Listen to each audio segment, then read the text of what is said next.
Good morning दोस्तों, स्वागत है आपका एजुकेशन हब में।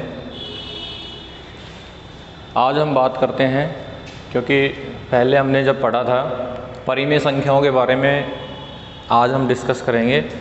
आज का हमारा जो टॉपिक रहेगा आप सब नोट कर लेंगे, वो है परिमेय संख्या। इससे पहले वाले वीडियो में मैंने आप लोगों को बताया था कि जो संख्याएं हैं वो कितने भागों में डिवाइड हैं। संख्याओं को हमने दो भागों में बांटा था, एक बार मैं आपको याद दिला देता हूँ, वास्तविक संख्या और काल्पनिक संख्या। वास्तविक संख्याओं को फिर हमने डिवाइड किया था दो भागों में, जिसमें एक परिमेय संख्या और एक भिन्न था। फिर परिमेय संख्याओं को भी हमने डिवाइड किया, और परिमेय संख्याओं में पूर्णांक और भिन्न। फिर पूर्णांक को फिर वापस हमने डिवाइड किया, प्राकृत संख्या, पूर्ण संख्या और ऋणात्मक संख्या। और प्राकृत संख्या थी, उनको फिर हमने डिवाइड किया था सम संख्या, विषम संख्या, भाज्य संख्या और अभाज्य संख्या। अब मैं आपको उनकी परिभाषा समझाते हुए चलूँगा। सबसे पहले हम बात करेंगे परिमेय संख्याएं की। तो परिमेय संख्याएं आप मेरे साथ साथ नोट करते रहें, नोट्स बना लें, क्योंकि काम आएंगे आपको। परिमेय संख्या होती है संख्या जिसे P/Q के रूप में लिखा जा सके। यानी ऐसी जितनी भी संख्याएं होंगी जिनको हम P/Q के रूप में लिख सकते हैं, वो कहलाएंगी परिमेय संख्याएं। जैसे हम उदाहरण लें, इसका एग्जाम्पल लें, 2/3, 5/7, -1/2। इन सबको हमने P/Q के रूप में लिख लिया, या P अंश है और Q हर है। तो पहला नियम आप याद रखेंगे कि जितनी भी ऐसी संख्याएं जिनको आप P/Q के रूप में लिख सकते हो, वो सारी परिमेय संख्याएं कहलाती हैं।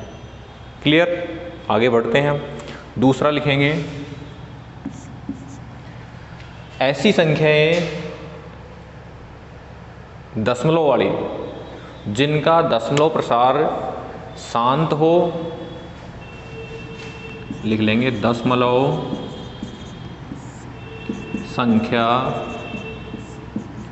जिनका दशमलव प्रसार शांत हो या अशांत आवर्ती का हो, ऐसी परिमेय संख्याएं कहलाएंगी जिनका दशमलव प्रसार या तो शांत हो। शांत का मतलब भाग जब हम दें तो कहीं ना कहीं जाके वो रुक जाए, या नहीं रुक रहा हो, अशांत आवर्ती का होना चाहिए। अशांत आवर्ती का मतलब, जैसे उदाहरण लें, इसका एग्जाम्पल हम लें, 2.3454, यहाँ रुक गया भाग, तो ये परिमेय संख्या है। ऐसा आ जाए 2.4545454545 ... यहाँ देखो ये रिपीट हो रहे हैं बार बार, यानी इनको रिवाइज किया जा रहा है। इसका अर्थ क्या हुआ कि ये बार बार रिवाइज होने के बाद इन अंकों की पुनरावृत्ति हो रही है। तो हम क्या कहेंगे, अशांत आवर्ती। आवर्ती को पुनरावृत्ति भी बोलते हैं, पुनरावृत्ति। तो भी वो संख्याएं कैसी कहलाएंगी? परिमेय संख्याएं कहलाएंगी। क्लियर? नोट कर लें।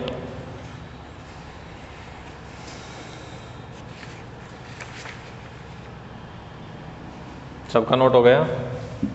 Very good. आगे हम बढ़ेंगे, परिमेय संख्या की विशेषताएं कौन कौन सी होती हैं।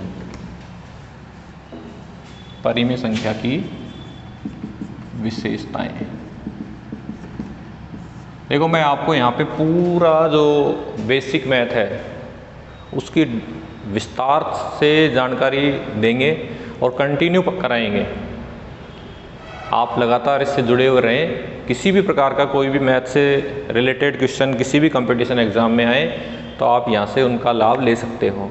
सबसे पहली जो विशेषता होती है वो नोट कर लेंगे, दो परिमेय संख्याओं का योगफल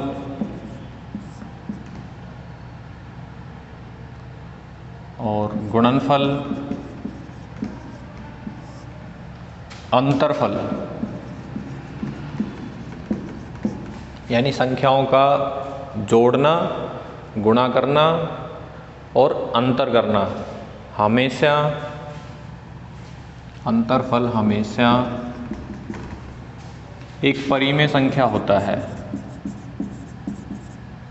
एक परिमेय संख्या होता है।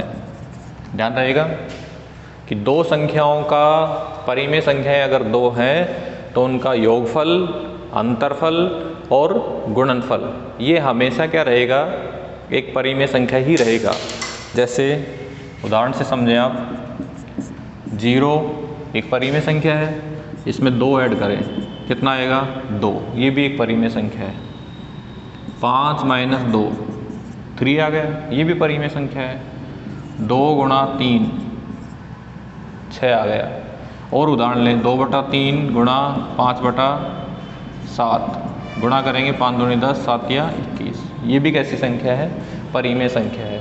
इसमें आप ध्यान रखेंगे भागफल नहीं होगा, ये याद रखेंगे, क्योंकि भागफल में कई बार बदल जाती हैं, परिमेय संख्याएं नहीं रहती। जैसे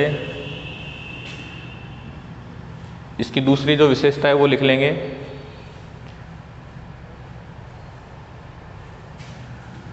दो परिमेय संख्या के मध्य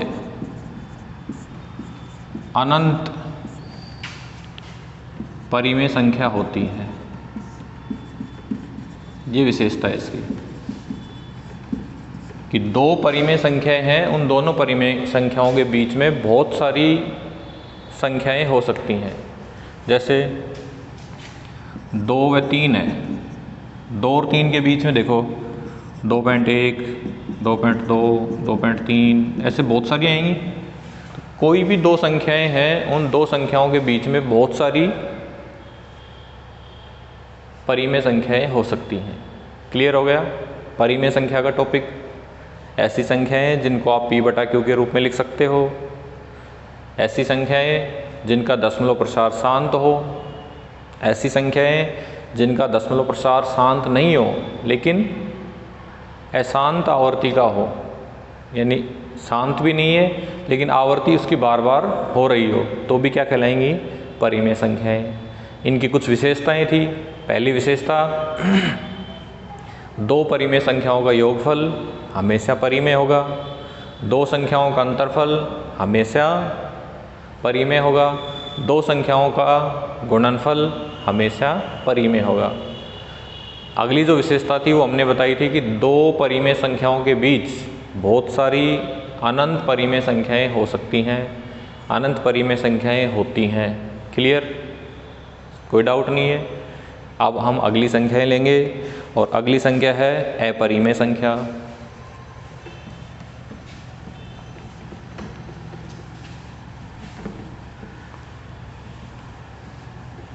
अब आप नोट कर लेंगे अपरिमेय संख्या।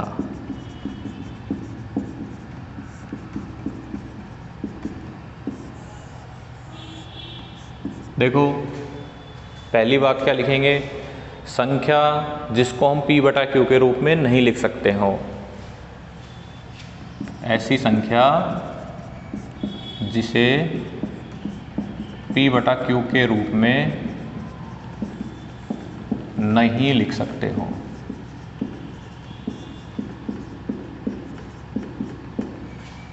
एग्जाम्पल लें इसका, √2, √3, √5 ऐसी। या अपन ये कह सकते हैं कि अंडर रूट में जो अभाज्य संख्याएं हैं वो सारी क्या कहलाती हैं, अपरिमेय संख्याएं कहलाती हैं। दूसरा, अशांत अनावर्ती, अगर अशांत दशमलव प्रसार है उसका और अनावर्ती भी है तो वो सारी क्या कहलाएंगी, अपरिमेय संख्याएं कहलाएंगी। जैसे 2.454 2 3 5 8 4 3 2 इसका दशमलव प्रसार अशांत है, लेकिन दशमलव प्रसार अशांत होने के साथ साथ कैसा है, अनावर्ती है, उसकी एक जैसा नहीं आ रहा, बार बार उसका मान बदल रहा है, पुनरावृत्ति नहीं हो रही उसकी, तो ये क्या कहलाएंगी, अपरिमेय संख्या। क्लियर हो गया? दो बात याद रखेंगे। पहली बात याद रखेंगे, संख्या जिसको आप p/q के रूप में नहीं लिख सकते हो।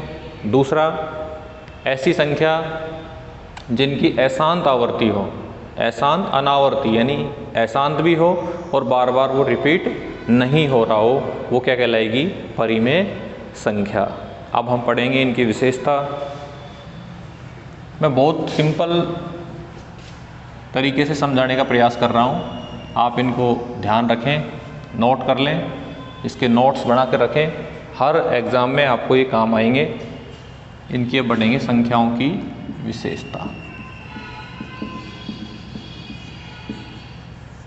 पहली विशेषता देखो, हमने परिमेय संख्या की विशेषता पढ़ी थी।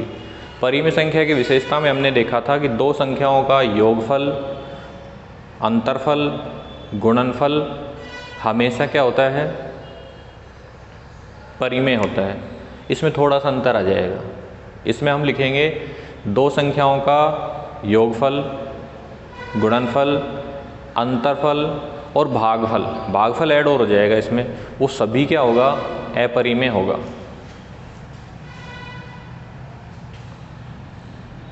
दो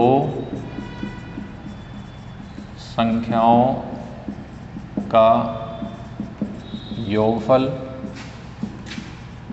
अंतरफल, गुणनफल व भागफल,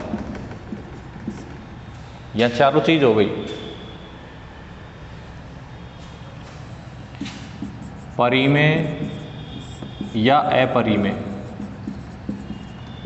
दोनों हो सकता है। ध्यान रहेगा।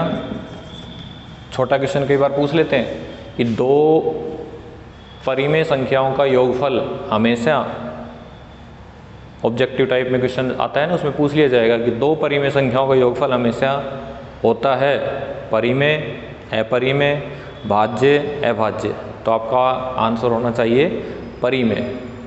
लेकिन अगर वही क्वेश्चन आपसे ये पूछ लिया जाए कि दो अपरिमेय संख्याओं का योगफल, अंतरफल, गुणनफल और भागफल हमेशा क्या होगा, तो हम कहेंगे परिमेय भी हो सकता है और अपरिमेय भी हो सकता है। आप इनका उदाहरण से समझ लें। √3 + √3 अपरिमेय आएगा। √3 और √3 का अपरिमेय आएगा। √2 गुणा √3 ये भी कैसा आएगा? अपरिमेय आएगा, क्योंकि √2 का √3 से गुणा करेंगे √6 आएगा। √6 कैसा है? अपरिमेय है। लेकिन मान लीजिए ये आ जाए √2 गुणा √2, √4 और √4 का मान 2, जो कैसा है? परिमेय है। बात क्लियर हो गई? तो हम कहेंगे, विशेषता में याद रखेंगे कि परिमेय संख्याओं का योगफल, अंतरफल, गुणनफल व भागफल जरूरी नहीं है परिमेय हो और आवश्यक नहीं है अपरिमेय हो। परिमेय भी हो सकता है और अपरिमेय भी हो सकता है। ये क्वेश्चन की स्थिति के आधार पर निर्भर करेगा। क्लियर हो गया? किसी को डाउट है इस पर? नहीं है। अब हम आगे बढ़ते हैं। अगली जो संख्या है वो है हमारी पूर्णांक। क्योंकि परिमेय को अपन ने डिवाइड किया था ना, तो उसमें कौन सा आया था? पूर्णांक।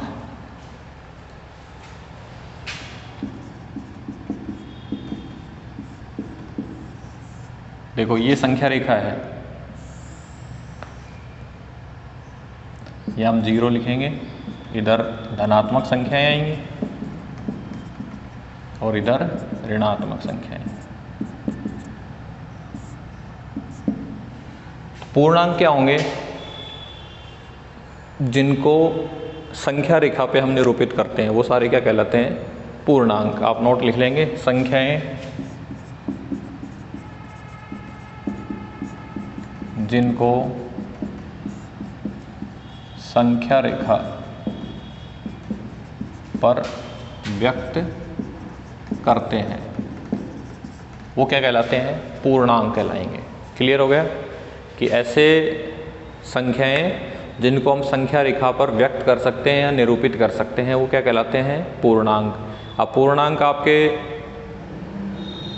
दो प्रकार के होते हैं, एक तो ये वाले धनात्मक पूर्णांक और ये वाले क्या होंगे, ऋणात्मक पूर्णांक। बच गया कौन सा, जीरो, ये कहलाता है उदासीन। उदासीन का मतलब इस पे न तो धनात्मक होगा न ऋणात्मक होगा, प्लस भी नहीं होगा और माइनस भी नहीं होगा। अब इसी से क्या बनते हैं, तीन प्रकार की संख्याएं बनती हैं। यहाँ तक की जो संख्याएं हैं वो क्या कहलाती हैं, प्राकृत संख्या। अगर जीरो को शामिल कर लिया तो वो क्या बन जाती हैं, पूर्ण संख्याएं। इस साइड की जो संख्याएं वो क्या कहलाती हैं, ऋणात्मक संख्या। तो हमने पढ़ा था ना कि पूर्णांक में तीन प्रकार से डिवाइड हो जाता है, प्राकृत संख्या, पूर्ण संख्या और ऋणात्मक संख्या। क्लियर हो गया, नोट कर लें। आप साथ साथ इसको समझते हुए चलें।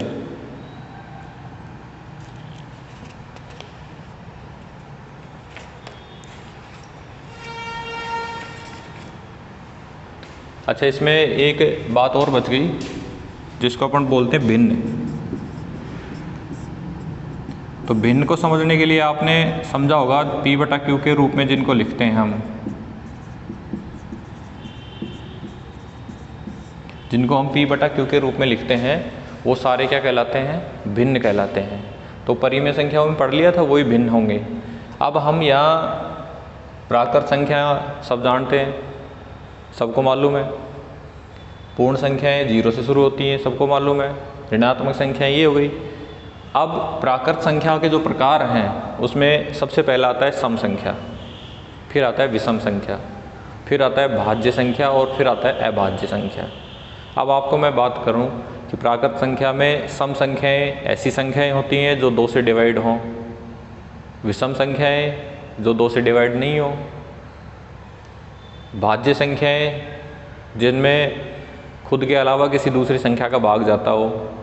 सबसे जो इम्पोर्टेंट टॉपिक इसका बच गया वो होता है अभाज्य संख्याएं।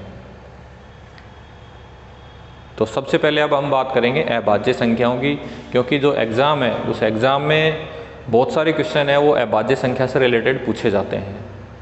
तो अब आप आगे नोट कर लो अभाज्य संख्याएं, जो बहुत इम्पोर्टेंट है, जिसका हर एग्ज़ाम में क्वेश्चन पूछ लिया जाता है।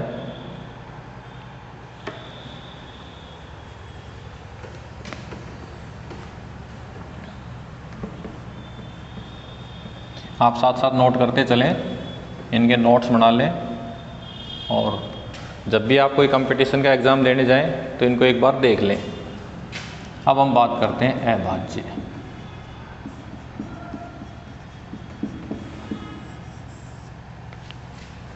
देखो जैसा नाम है इसका अभाज्य,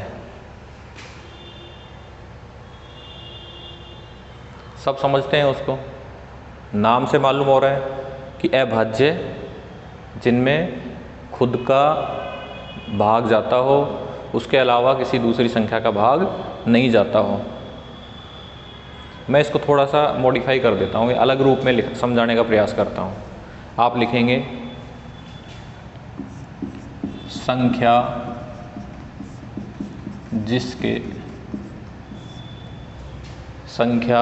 जिसके निश्चित दो गुणनखंड हों, निश्चित दो गुणनखंड हों।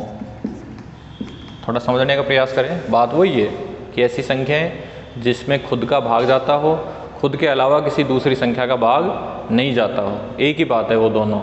लेकिन मैंने इसको थोड़ा सा चेंज कर दिया, और चेंज करके क्या लिखवा दिया मैंने, संख्या जिसके निश्चित दो। इस बात को ध्यान रखेंगे कि दो के अलावा कोई गुणनखंड नहीं होने चाहिए। वो सारी संख्याएं क्या कहलाएंगी, अभाज्य संख्याएं।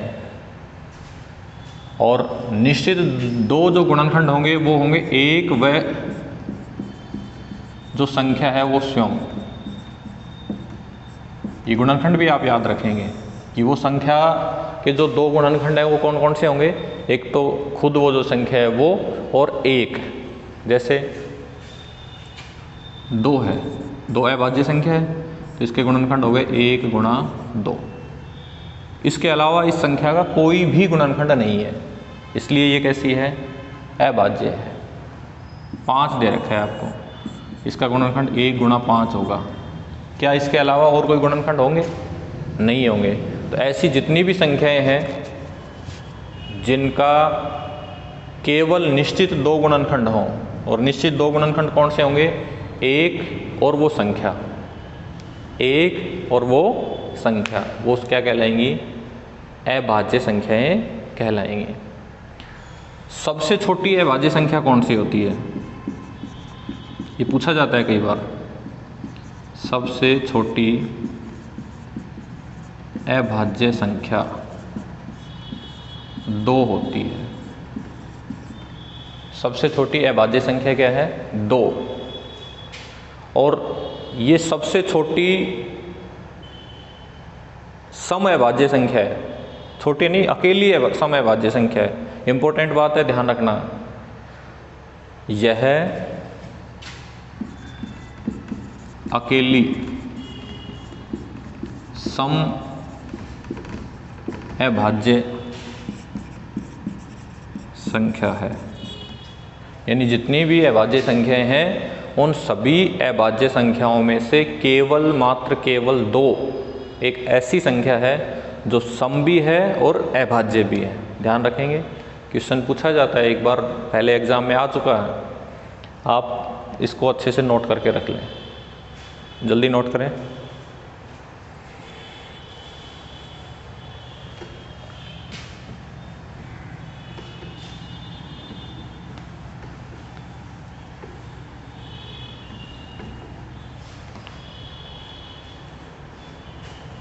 फिर नोट करेंगे, प्रत्येक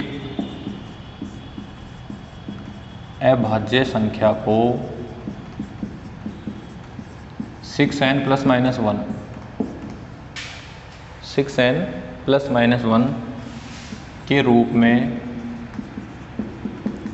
व्यक्त करते हैं। यानी जितनी भी अभाज्य संख्याएं होंगी वो सारी अभाज्य संख्याएं किस रूप में होंगी, 6n ± 1, यानी +1 में भी होगा या -1 में भी होगा, जहां n क्या है, प्राकृत संख्या। अच्छा, इसमें एक बात ध्यान रखना, 2 और 3 ये अभाज्य संख्याएं हैं, है ना, इस पर ये लागू नहीं होगा, ये अपवाद हैं दोनों। 2 और 3 को छोड़कर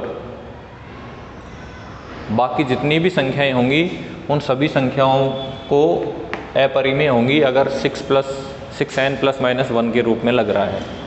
जैसे देखें हम, n बराबर 1 हो तो क्या होगा, 6 × 1 + 1, 6 + 1 बराबर 7, 6 × 1 - 1, 6 - 1 बराबर 5। दोनों अभाज्य संख्या आ रही है। और उदाहरण लें आप, n बराबर 5 लें, 6 × 5 + 1 31, 6 × 5 - 1 29। दोनों कैसी हैं, अभाज्य संख्याएं। याद रहेगा कि जितनी भी अभाज्य संख्याएं हैं वो सारी संख्याएं 6n ± 1 के रूप में होती हैं, किन को छोड़कर, 2 और 3 को छोड़कर। नोट करें,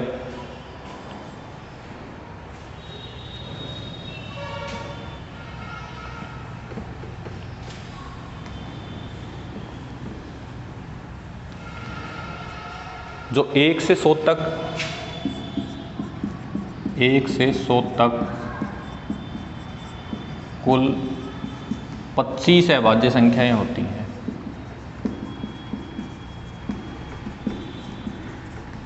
कुल कितनी संख्याएं होती हैं, 25 अभाज्य संख्याएं होती हैं 1 से लेकर 100 तक, जो हमें याद होनी चाहिए।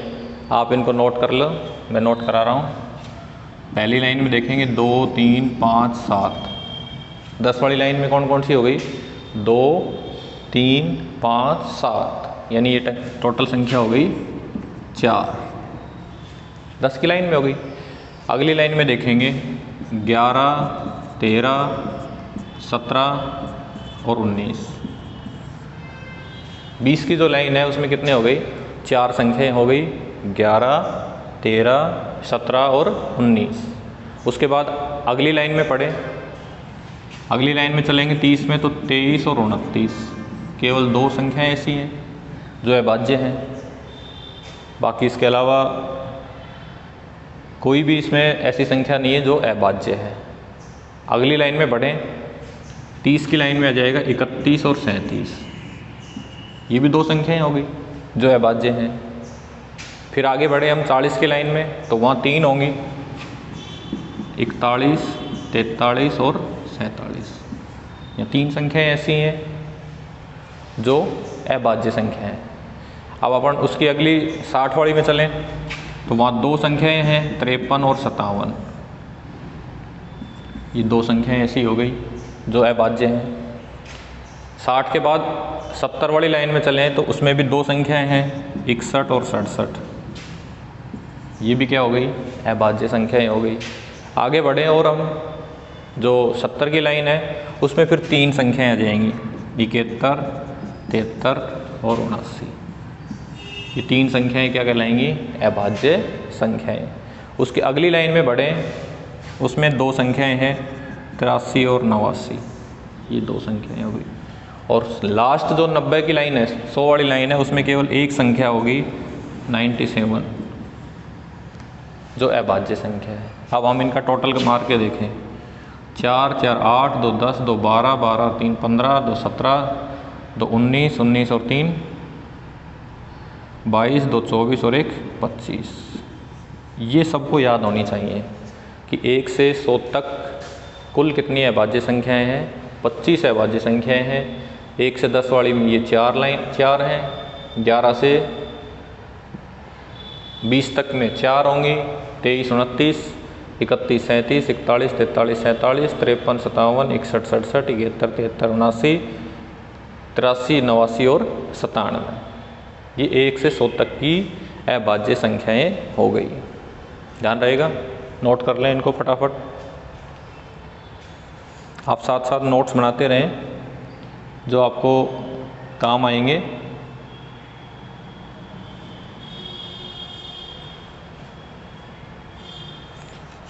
आगे बढ़ें,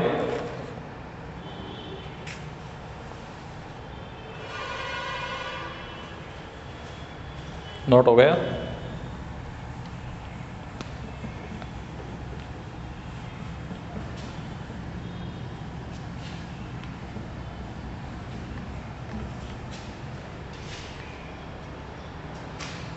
एक से 25 तक की गिनती में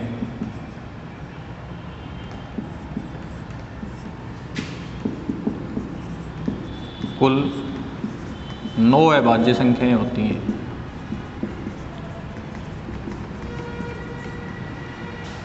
कितनी अभाज्य संख्याएं होती हैं, 9, और जिनका योग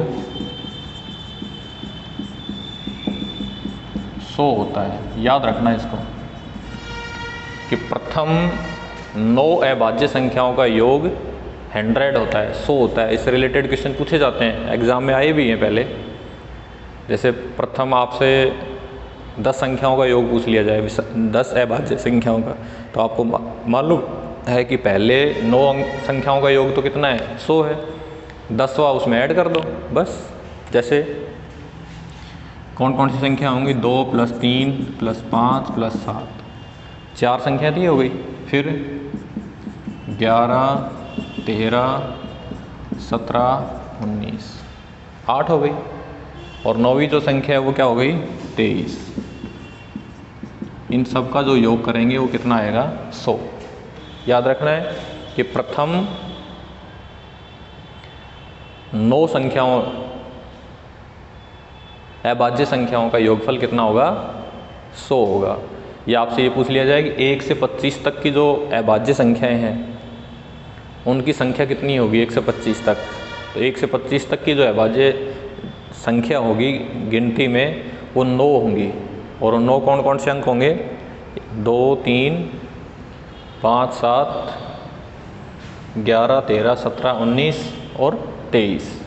जैसे एक क्वेश्चन आया हुआ है आप क्वेश्चन लिखें, प्रथम 10 अभाज्य संख्या का औसत होगा। ऐसा क्वेश्चन आया था एग्ज़ाम में, एक बार पूछा गया था। देखो औसत ज्ञात करना है हमें, कितनी अभाज्य संख्याओं का, 10 का। हम जानते हैं औसत होता है राशियों का योग बटा राशियों की संख्या। 10 का पूछा गया है, 9 का हमें याद है, 9 का औसत योग कितना है, 100 है। और 10वीं जो संख्या है वो क्या होगी, 23। 23 के बाद कितना आएगा, 29। और बटा औसत निकालना है 10 संख्याओं का, इनको जोड़ेंगे 129 बटा 10, कितना जाएगा, 12.9। इस प्रकार के क्वेश्चन एग्ज़ाम में पूछ लिए जाते हैं।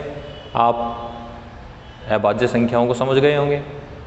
किसी को अब भी इसमें कोई डाउट हो तो आप मुझे कमेंट कर सकते हो।